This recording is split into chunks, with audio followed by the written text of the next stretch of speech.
Bon, là ça craint vraiment. Est-ce que vous pensez sérieusement tout bien faire? Vous mangez mieux, ça c'est clair. Vous bougez au quotidien et vous comptez même vos calories. Franchement, vous y mettez du vôtre, mais vous ne comprenez pas pourquoi votre satanée balance continue à vous dire que non, vous ne maigrissez pas. Bien sûr que je vous comprends évidemment que c'est hyper démoralisant de faire des tonnes d'efforts, de s'investir réellement pour obtenir pas ou très peu de résultats. Je ne suis pas là pour vous plaindre, pour vous dire que c'est terrible et que de toute façon vous ne pouvez rien y faire. Non, la vie c'est injuste et c'est comme ça. Le truc c'est que l'état dans lequel vous êtes, il n'est pas figé. En vérité, il y a 3 raisons principales qui peuvent expliquer votre stagnation. On va donc les voir ensemble. Vous n'êtes pas en putain de déficit calorique. Hey, bienvenue dans le monde des humains. Dans ce monde-là, vous êtes des idiots et je suis moi aussi un idiot. Oui, aussi intelligent que l'on soit, on est tous des idiots, c'est clair et net. Et les idiots, qu'est-ce que ça fait? Eh bien, ça fait des trucs de débiles.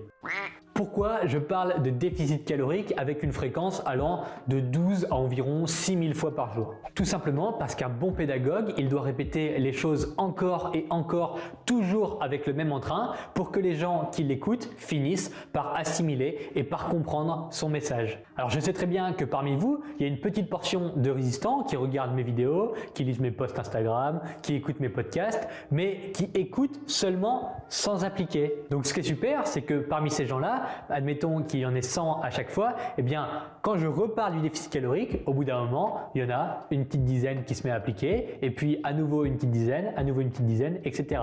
Et donc il a fallu que je répète à peu près 50 ou 60 fois le mot déficit calorique et appliquer plutôt que d'écouter pour que certaines personnes se mettent à passer le pas. Donc je vais être encore là pendant un moment à vous saouler avec mon déficit calorique. Attention à vos oreilles, ça va siffler. Il est impossible de perdre du gras sans être en déficit calorique. Il est absolument impossible d'éliminer du gras sans être en déficit calorique. Alors ce que je viens de vous dire là, c'est vrai dans 99% des cas, mais attention, ne vous méprenez pas, ne croyez surtout pas que vous faites partie des 1%, c'est vraiment un groupe très particulier dont vous ne faites pas partie clairement, donc déficit calorique pour perdre du gras, point barre. Alors que vous le conscientisez ou pas, apporter au corps moins de calories que ce qu'il en dépense, c'est le seul moyen de perdre du gras. Pourquoi on maigrit en faisant la diète cétogène? Parce qu'elle crée un déficit calorique. Pourquoi on maigrit quand on fait un jeûne intermittent? Parce qu'il crée un déficit calorique. Pourquoi on maigrit quand on fait un régime sans sucre? Parce que ça crée un déficit calorique. Pourquoi on maigrit quand on fait un régime 100% pommes? Parce que ça crée un déficit calorique et toute la liste elle est longue. Et au final, qu'est-ce qui se passe? C'est toujours le déficit calorique qui définit si oui ou non vous allez perdre du poids, peu importe l'appellation marketing de la diète que vous allez suivre. Alors voici un petit schéma très sympa. D'un côté, on a vous, coucou, c'est vous. Vous voulez perdre du poids. Ensuite, on a en face de vous le principe de la perte de gras. Voilà, il est ici en face de vous. Ce que je fais, c'est que je vous donne le chemin direct vers le principe. Pour perdre du gras, il faut être en déficit calorique. Donc voilà, moi je trace la flèche pour vous emmener directement vers le principe. Ce que font pas mal de gens et qui contribuent à vous perdre, c'est qu'entre le principe et vous, ils créent une étape qu'on appellera le concept. C'est un filtre flou entre vous et le principe qui permet de vendre des pilules minceurs en rendant le principe mystique et trop complexe à comprendre. Donc, la première raison qui explique que vous êtes en train de stagner, c'est que vous n'êtes pas en déficit calorique avéré. Vous pensez y être, donc vous êtes peut-être dans un déficit calorique estimé, mais il n'en est rien. La solution pour le savoir, c'est de vraiment, réellement compter vos calories très précisément pendant les 15 prochains jours. Si à l'issue de ces 15 jours, vous avez perdu du poids, eh bien c'est que vous faisiez un mauvais suivi de votre consommation calorique. Donc vous sous-estimiez vos apports en calories. Et si vous stagnez toujours, eh bien c'est que votre déficit calorique avéré était trop haut. Ça veut dire que vous aviez estimé devoir manger trop de calories par rapport à la réalité. Et si c'est votre cas et si c'est ce qui vous arrive, je vous invite à cliquer sur la vidéo qui s'affiche je sais pas où. De toute façon, à chaque fois je me plante. Donc allez là, cliquez quelque part. Alors évidemment, vous pouvez protester. D'ailleurs, c'est ce que vous allez faire. Une bonne partie d'entre vous va protester et puis gueuler contre votre écran, dire « Ah, Naël, il est vraiment trop con, il comprend rien ». Non. Vous allez dire, mais non, je suis sûr que je suis en déficit, c'est certain, ça doit certainement venir de mes hormones, ça doit certainement venir de mon âge, ça doit certainement venir de mon poisson rouge, il est trop chiant, il m'empêche de perdre du poids. Oh, bon, ça va. Ok, vous pouvez le faire, si vous voulez des excuses, allez-y, rejetez la faute sur tout ce qui vous entoure ou sur tout ce que vous n'avez pas vraiment de contrôle. Simplement, si vous êtes en déficit calorique, vous maigrissez, point barre. Si jamais vous remettez la faute sur vos hormones, eh bien arrêtez de gueuler et allez voir un médecin plutôt que de continuer à vous obstiner à manger 300 calories par jour sans maigrir. Là, il y a un gros problème, donc vous allez voir un professionnel de santé plutôt que de chercher les solutions sur YouTube. Bon, alors, malgré tout, je ne vais pas être une mauvaise langue, c'est possible que ça ne vienne pas de votre déficit calorique et donc vous devriez quand même écouter la suite. Numéro 2, vous faites un très mauvais suivi de votre progression. Maël, je suis tes conseils, mais pourtant je ne perds pas de poids. Je fais de la muscu, je mange bien, je compte mes calories, mais peu importe, je continue à stagner. Ça, c'était Jacqueline qui fait un rééquilibre alimentaire depuis 3 semaines. Bon, souvent, quand j'ai des gens qui viennent se plaindre de choses comme ça, c'est réglé en une seule question. Donc je demande, quels sont tes résultats de pesée? Et bon, la réponse c'est quelque chose comme, d'habitude je me pèse le dimanche et là j'ai perdu uniquement 500 grammes en 3 semaines. Oh, se peser de façon aléatoire, c'est débile. Se peser de façon aléatoire ne permet pas de tirer des conclusions objectives. On ne fait pas un suivi random de ses progrès. Alors voilà comment mesurer sa progression efficacement et sérieusement.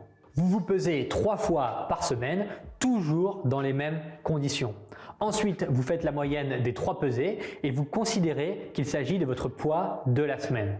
Juste après vous être pesé, vous mesurez votre tour de taille et vous faites la même chose, vous faites une moyenne en fin de semaine. Et puis, vous faites des photos régulièrement dans des conditions similaires. C'est comme ça qu'on mesure une progression physique sérieusement. Si vous avez perdu 800 grammes mais que votre tour de taille n'a pas bougé, c'est un progrès. Si vous avez perdu 2 cm de tour de taille mais que votre poids n'a pas bougé, c'est un progrès. Si sur vos photos ça bouge mais que sur les mensurations ça ne bouge pas, c'est quand même un progrès. Et ensuite, il y a aussi votre progression mentale. Si vous vous sentiez de mieux en mieux dans votre corps, de plus en plus en confiance, indépendamment de vos résultats physiques, eh ben c'est un progrès aussi. Donc la balance ne doit pas avoir le monopole de la progression pour vous. Mesurez correctement votre progression, comme je vous l'ai dit, avant de tirer des conclusions bêtement. Oui, c'est possible de prendre du muscle et de perdre du poids. Dans ce cas-là, la balance ne le remarque pas. Oui, c'est possible de remplir ses stocks de glycogène et de prendre du poids. Dans ce cas-là, la balance ne le remarque pas et c'est pas du gras que vous avez pris. Oui, c'est aussi possible de se peser à un moment où la rétention d'eau est plus élevée, donc vous avez l'impression d'avoir pris du gras, mais en fait c'est juste de l'eau qui est en plus dans votre corps. Donc la stagnation est avérée dans le cas où aucun des facteurs de progression ne va en avant pendant plusieurs semaines. Il ne faut pas confondre lenteur du processus de fonte adipeuse et stagnation. Forcément qu'on veut que ça aille le plus vite possible, mais la réalité c'est que changer physiquement, ça prend du temps. Numéro 3, vous êtes complètement paumé. Bon, je l'ai mis en dernier, mais c'est possible que vous soyez rendu à ce point-là. Alors, par où commencer? Alors, faut-il faire un circuit HIIT spécial cellulite des jambes et puis boire un thé détox avant de faire un jeûne intermittent 16-2.8 et le lendemain aller faire des exercices spéciaux brûle gras avant d'entamer le régime spécial perte de graisse du docteur gourou de la minceur?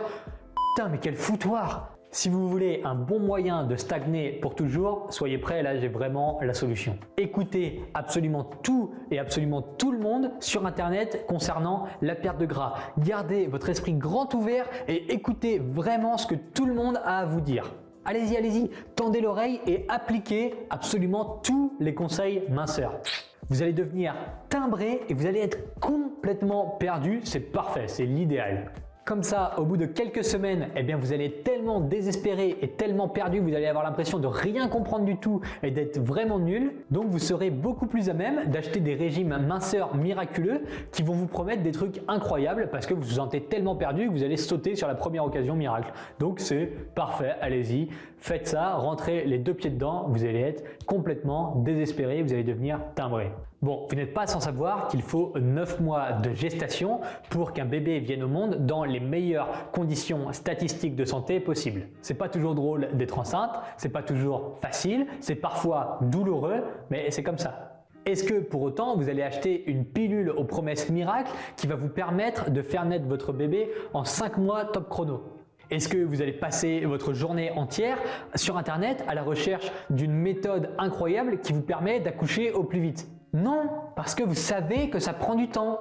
On parle de la création d'un être vivant. Ça prend 9 mois. Alors maintenant, quand on parle d'une transformation physique, en l'occurrence quand on parle de votre perte de poids, est-ce que vous trouvez ça logique qu'on cherche à le faire le plus vite possible avec des miracles et autres produits illusoires? Alors désolé, la vérité c'est pas toujours le meilleur de ce qu'on attend, mais oui, ça prend du temps de changer physiquement. Donc si vous êtes paumé, mais alors vraiment paumé de chez paumé, arrêtez tout.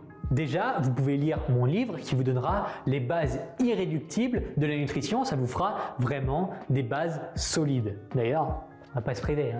Et là, au cas où, vous pouvez cliquer, j'imagine, quelque part dans la bio. 3000 exemplaires vendus bientôt, vous pouvez y contribuer. Ensuite, vous allez surtout arrêter de suivre tous les pseudo-experts de Internet parce qu'il y en a plein, il y en a des tonnes. Et vous allez vous concentrer sur des gens qui ont vraiment l'air de savoir ce qu'ils racontent. Alors moi, j'ai accompagné 1127 personnes dans leur transformation physique depuis plus de 5 ans. Si vous pensez que je raconte n'importe quoi et que ma vérité est trop dure à entendre, eh bien arrêtez de me suivre s'il vous plaît.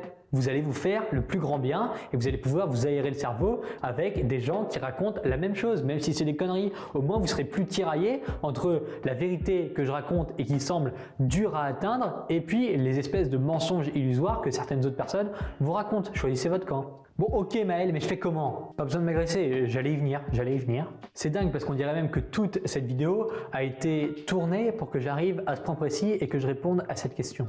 Numéro 1, si ce n'est pas encore fait, vous allez cliquer immédiatement sur le premier lien en dessous de cette vidéo. Le premier lien, vous cliquez. En cliquant, vous allez arriver sur mon site et vous allez pouvoir télécharger mon guide gratuit. C'est un e-book complet que j'ai écrit pour vous. Alors cliquez et vous pourrez lire les 28 pages grâce auxquelles vous serez guidé de façon pratique dans la mise en place de votre perte de poids. Numéro 2, si vous avez déjà lu l'e-book, eh bien pendant les 15 prochains jours, vous allez appliquer très sérieusement les points 1 et 2 de cette vidéo. Et si d'ici là, vous avez appliqué sérieusement les points 1 et 2 de cette vidéo, si dans 15 jours, vous n'avez rien changé, rien n'a changé sur vous, alors venez vous plaindre sérieusement dans les commentaires de cette vidéo. Dites-moi précisément ce qui ne va pas et je vous jure que je prendrai le temps de vous répondre sérieusement. Numéro 3, si vous en avez marre des vendeurs de miracles et si vous pensez que la vérité devrait être plus partagée, eh bien mettez un pouce en l'air, un pouce bleu sous cette vidéo. Je ne sais pas si ça sert à grand chose, mais